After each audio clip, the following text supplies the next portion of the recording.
Alright, so real quick before I get into the video, I just want to say that this is the first video I've made that isn't some meme trash I made for my friends, so if you like the video and want to see more like this or have criticisms, please let me know so I can get better, and with that said, I'm just going to kick off the video.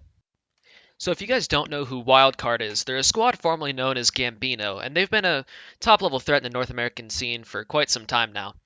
They've managed to win plenty of tournaments, including December Curse Trials, PUBG Online's 2017 NA Showdown, and most recently the FirstbloodIO PUBG Invitational, which is the event that I'll be looking at in this video.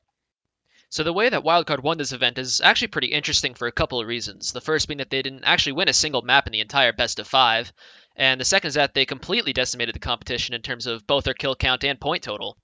Throughout the event, they racked up a total of 57 kills, blowing everyone else out of the water. It's for this reason alone that they were able to finish first overall with such a dominating lead. So first of all, I'll just quickly go over their looting strategy for all 5 games, because it's simple, effective, and doesn't force me to write a manifesto about them like some other talented team from 2017, who I'm not going to name. So in each game, they dropped in Northern Miramar, South George, Northern Miramar, and South George. They didn't lose any players early game, they were able to transition to mid-game normally. Got it? Got it.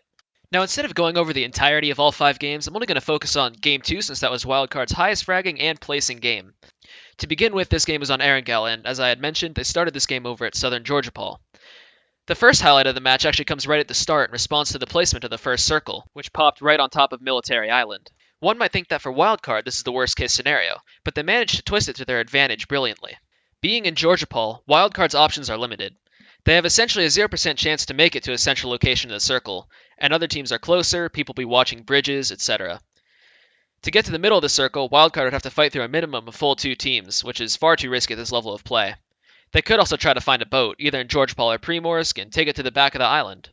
But Wildcard doesn't do any of these things. Instead, they stay behind tanking the blue, choosing to move late into the circle.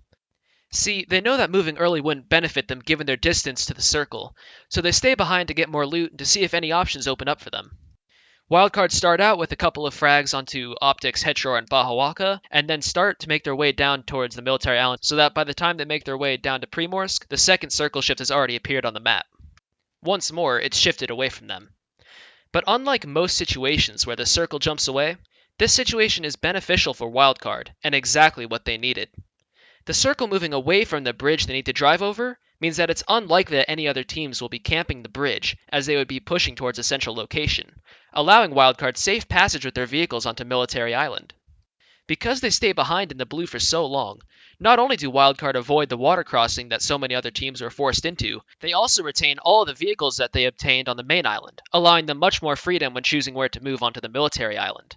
Because of Wildcard's great early game thinking, they make it safely to the Military Island and gain control over the southwestern portion of the circle. At this point, Wildcard is back in the game, but their job is hardly over.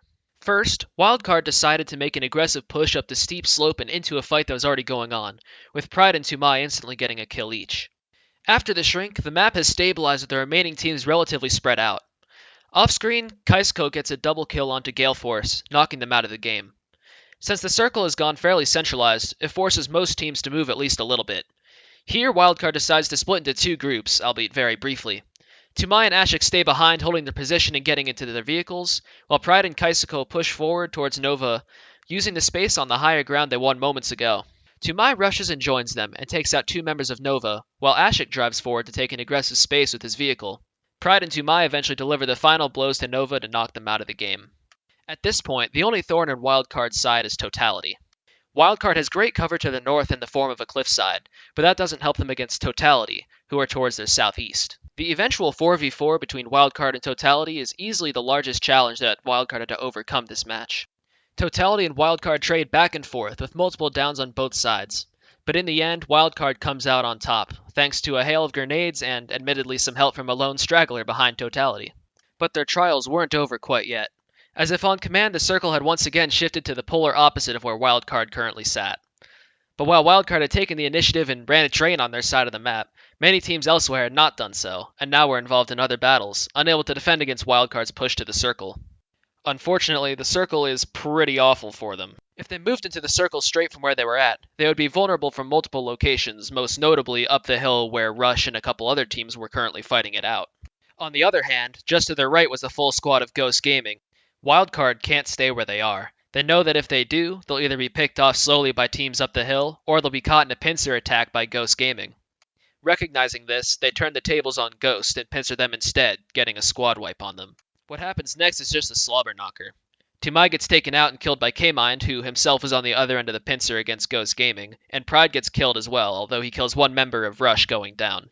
Kaisuko takes out the remainders of Ghost as Ashik finally kills K-Mind. It doesn't take long for Rush to lose both of its remaining players, leaving it down to a 2 versus 4, Wildcard versus Space Station Gaming. And wouldn't you know it, when the circle pops, it's right on top of Space Station. While Wildcard had been beating the odds this whole game, this is one gamble that no stacked deck could overcome. Despite their best efforts, Space Station takes the win. But Space Station Gaming was not the hero of this round. Wildcard had put up a monstrous 21 kills, overcoming Optic, Gale Force, Totality, Rush, Ghost Gaming, and more on their way to a top 2 finish. In this game, Wildcard overcame Circle Luck with strategy and teamfights with skill on multiple occasions. Wildcard have consistently proven to be a dominant force in PUBG, overcoming many challenges along their way towards winning this event. And it's because of games like this that Wildcard is one of my favorite teams both to watch and analyze. They have highly skilled individual players, great teamwork, and a deep understanding of where, how, and when to play spots on the map, and they do it all while playing one of the most aggressive styles currently in the game. One can easily compare Wildcard to Optic this game, as they both started in very similar positions on the map, only Wildcard got second, while Optic took 18th. And that concludes my analysis video. Again, if you'd like to see more like this, or have any criticisms, please be sure to let me know. As a quick plug, I do coaching and analysis for individuals and teams of any level, so if you'd like to hire me for your team, I'll leave my socials in the description.